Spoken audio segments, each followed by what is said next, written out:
শহরের ছোট একটি আবাসিক এলাকায় বাস করত সায়মা।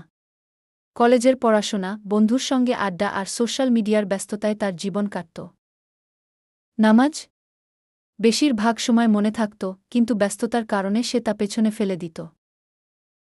একদিন রাতে সায়মা তার রুমে বসে মোবাইল স্ক্রোল করত।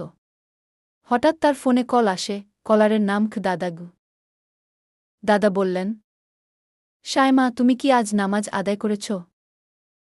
সায়মা মনে মনে বলত, আজ তো সময় হয়নি, পরে করব।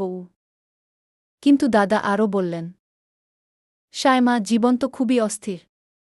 কখনো কখনো মনে হয় সময় অনেক আছে, কিন্তু ঠিক কখন শেষ হবে কেউ জানে না। দেরি না করে এখনই আল্লাহর কাছে ফিরে যাও। সায়মা হঠাৎ থমকে পড়ল। তার চোখে ভেসে উঠল তার ছোটবেলার ছবি, মায়ের সঙ্গে মসজিদে নামাজ করা, বাবার শেখানো দোয়া। সে বুঝল ব্যস্ততার নামে কতবার সে নিজের আত্মাকে ফাঁকা রেখেছে।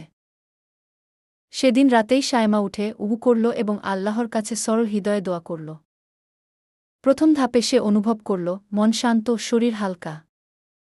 পরের দিন থেকে সে তার রুটিনে ছোট ছোট সময় বের করে নামাজ, কোরআন তেলাওয়াত এবং দোয়া চালাতে থাকল।